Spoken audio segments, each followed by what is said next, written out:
or compound which yield on hydrolysis. This is the simplest definition of carbohydrate.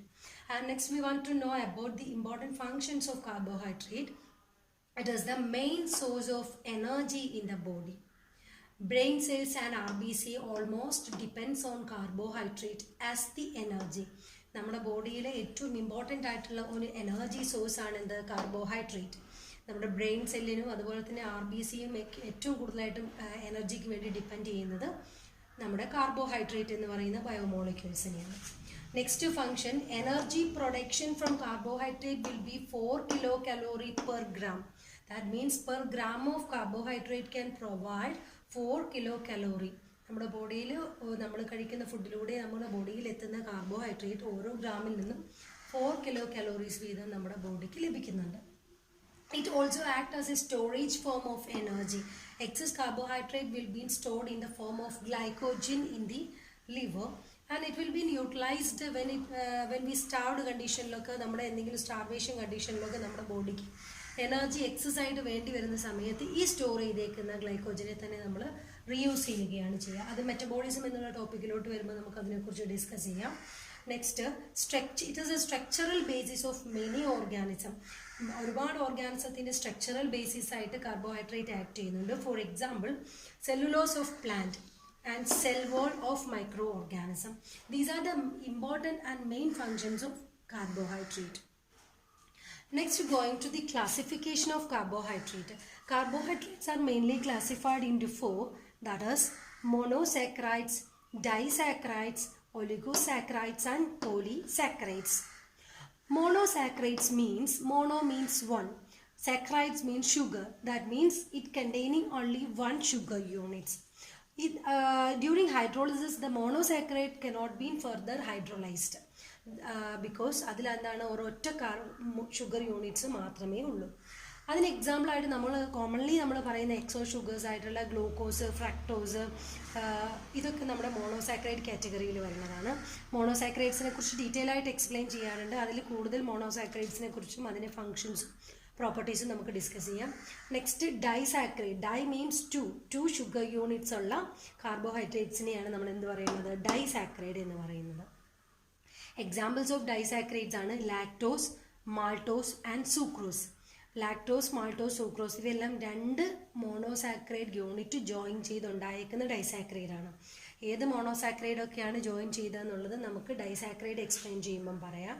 And next, oligosaccharide means it containing 2 to 10 sugar units. For example, maltotriose. And then the next one, fourth one is polysaccharide. That means it containing more than 10 sugar units.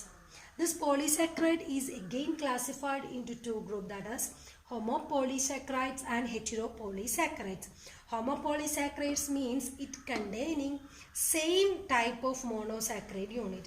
Heteropolysaccharide means it containing different monosaccharide units. Homopolysaccharides in example are starch, glycogen. Heteropolysaccharide, chondroitin sulfate and heparin. Okay, these are the introductions of carbohydrate. Once more I will give a summary. That is, carbohydrates are defined as polyhydroxyaldehydes or ketones or compound which yield on hydrolysis.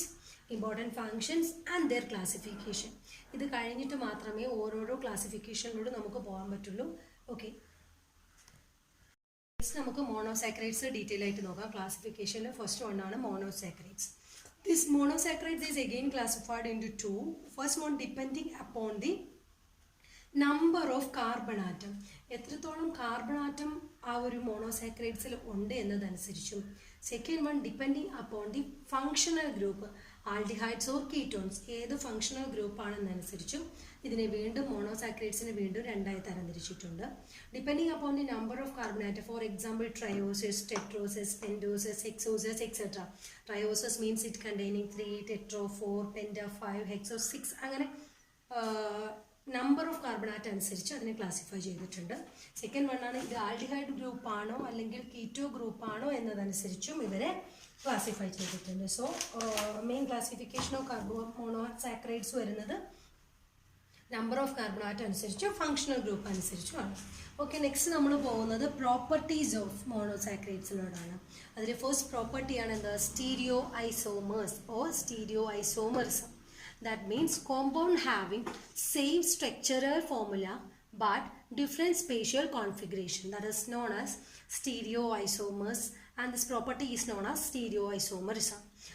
ഇവിടെ ഞാനൊരു example കാണിച്ചിട്ടുണ്ട്. Glyceraldehyde ആണ് ഇവിടെ വരച്ചിരിക്കുന്നത്. ഗ്ലിസറാൾഡിഹൈഡ്സിൻ്റെ structure നോക്കി അറിയാം. അതിൽ 3 carbon ആണുള്ളത്. D&L form of ഗ്ലിസറാൾഡിഹൈഡ്സ് ആണ് ഇവിടെ വരച്ചിരിക്കുന്നത്. ഇത് രണ്ടിൻ്റെയും കോൺഫിഗറേഷനിൽ വ്യത്യാസമുണ്ട്, പക്ഷേ എന്താണ്, സ്ട്രക്ചറൽ ഫോമുല സെയിം ആണ്. ജസ്റ്റ് ഒന്ന് ഇത് രണ്ടും നോക്കിയാൽ മനസ്സിലാവും. ഗ്ലിസറാൾഡിഹൈഡ് D ഫോമും L ഫോമും. Okay, having same structural formula but different spatial configuration. Okay,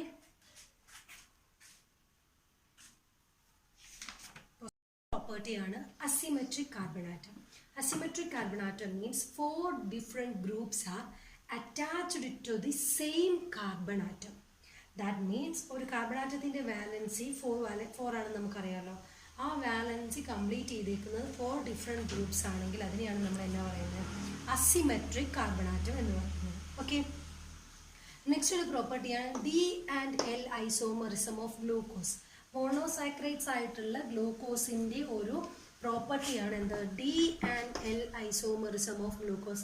DML caps തന്നെ എഴുതണം, കാരണം മറ്റൊരു സ്ഥലത്ത് D&L തന്നെ നമ്മൾ റെപ്രസെൻറ്റ് ചെയ്യുന്നുണ്ട്.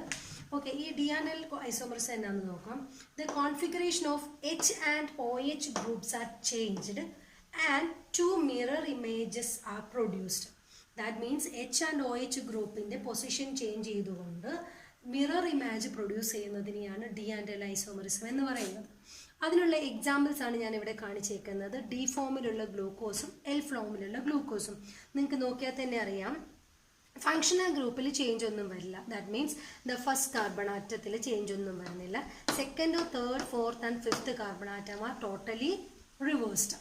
That is known as mirror image. ശ്രദ്ധിക്കൂ, ഇവിടെ H and OH, OHH, HOH, HOH, CH2OH.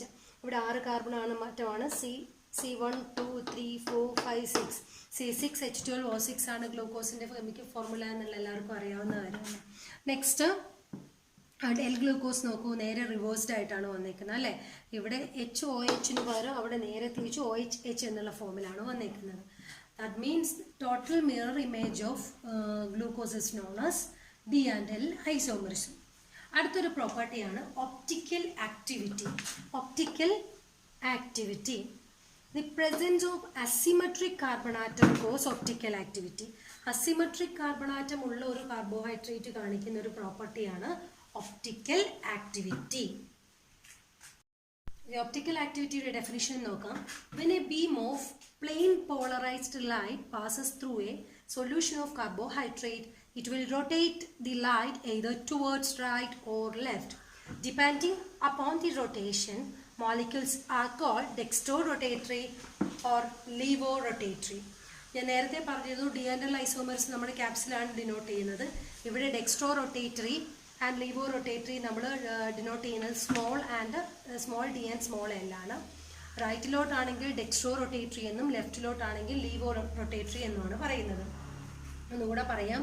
when a beam of plain polarized light passes through a solution of carbohydrate, it will rotate either towards റൈറ്റിലോട്ടാണെങ്കിൽ അതിന് ഡെക്സ്ട്രോറൊട്ടേറ്ററി എന്നും or towards left അതിന് ലീവോറൊട്ടേറ്ററി എന്നും പറയുന്നു. Okay, and the other property is known as epimerism. Epimerism means sugar different from one another only in configuration with regards to a single carbon atom other than reference carbon atom.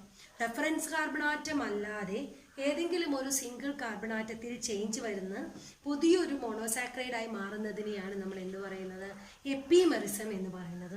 അത് കുറച്ച് എക്സാമ്പിൾസിലൂടെ ഞാൻ കാണിച്ചു തരാം. എപ്പിമെറിസം പറഞ്ഞു, reference carbon atom കൂടാതെ മറ്റേതെങ്കിലും ഒരു carbon ആറ്റത്തിൽ single carbon ആറ്റത്തിൽ ചേഞ്ച് വരുന്നിട്ട് മറ്റൊരു മോണോസാക്രൈഡ്സ് പ്രൊഡ്യൂസ് ചെയ്യാം.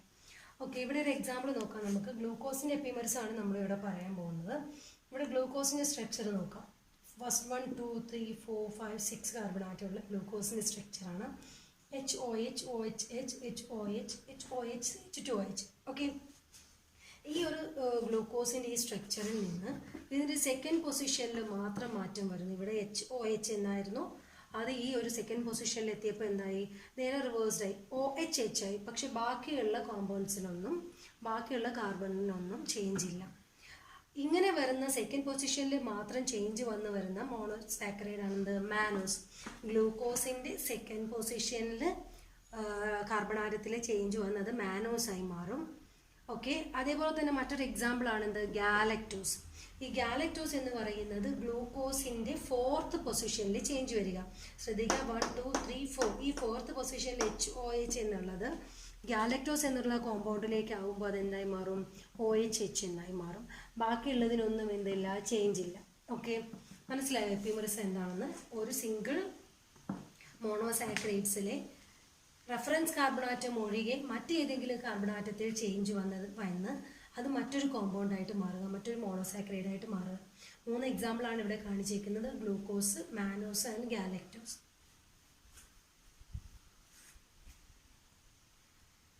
ഓക്കെ, മോണോസാക്കറൈഡ്സിൻ്റെ തന്നെ ഡിഫറെൻറ്റ് മോണോസാക്കറൈഡ് ആയിട്ടുള്ള ഗ്ലൂക്കോസ് ഡിഫറെൻറ്റ് ഫോമാണ് ഇവിടെ കാണിച്ചിരിക്കുന്നത്.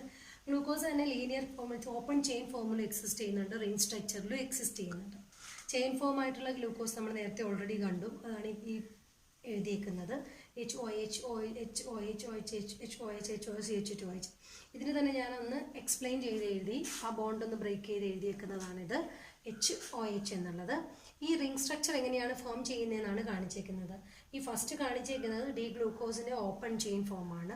സെക്കൻഡ് കാണിച്ചേക്കുന്ന പിക്ചർ എന്ന് പറയുന്നത് ഡി ഗ്ലൂക്കോസിൻ്റെ ക്ലോസ്ഡ് റിംഗ് സ്ട്രക്ചറാണ്. അതിൻ്റെ 5th-ഉം 1st-ഉം തമ്മിലാണ് ആ റിംഗ് ഫോം ചെയ്യുന്നത്.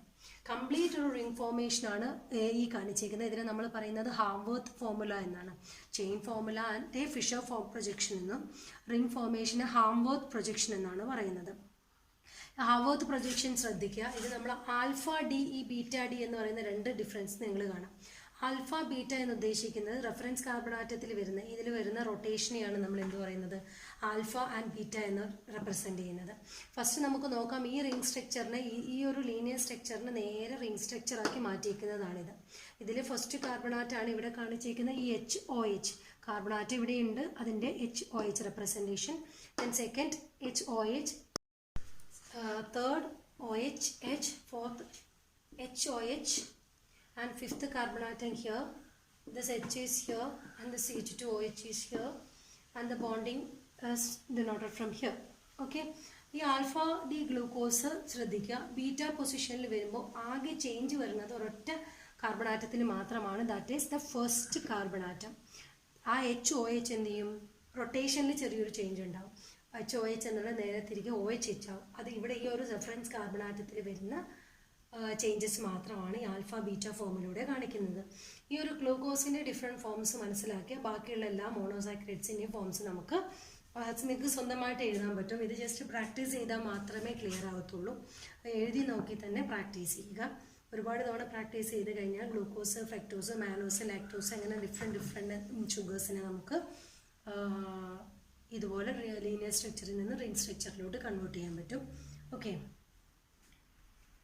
അപ്പോൾ ഇന്നത്തെ ക്ലാസ്സിൽ നമ്മൾ ഡിസ്കസ് ചെയ്തേക്കുന്നത് കാർബോഹൈഡ്രേറ്റ്, അതിൻ്റെ ഡെഫിനിഷൻ, അതേപോലെ തന്നെ functions of carbohydrate, and then മോണോസാക്കറൈഡ്സിൻ്റെ ഡിഫറെൻറ്റ് പ്രോപ്പർട്ടീസ് ആയിട്ടുള്ള stereo isomerism, epimerism, D and L isomerism, optical activity, asymmetric carbon atom, ഇതെല്ലാമാണ് നമ്മൾ എക്സ്പ്ലെയിൻ ചെയ്തിരിക്കുന്നത്. അതിൻ്റെ കൂടെ തന്നെ മോണോസാക്കറൈഡ് ആയിട്ടുള്ള ഗ്ലൂക്കോസിൻ്റെ ലീനിയർ സ്ട്രക്ചറും സൈക്ലിക് സ്ട്രക്ചറും എക്സ്പ്ലെയിൻ ചെയ്തു. ഇത്രയും കാര്യങ്ങൾ എല്ലാവർക്കും മനസ്സിലായെന്ന് വിചാരിക്കുന്നു.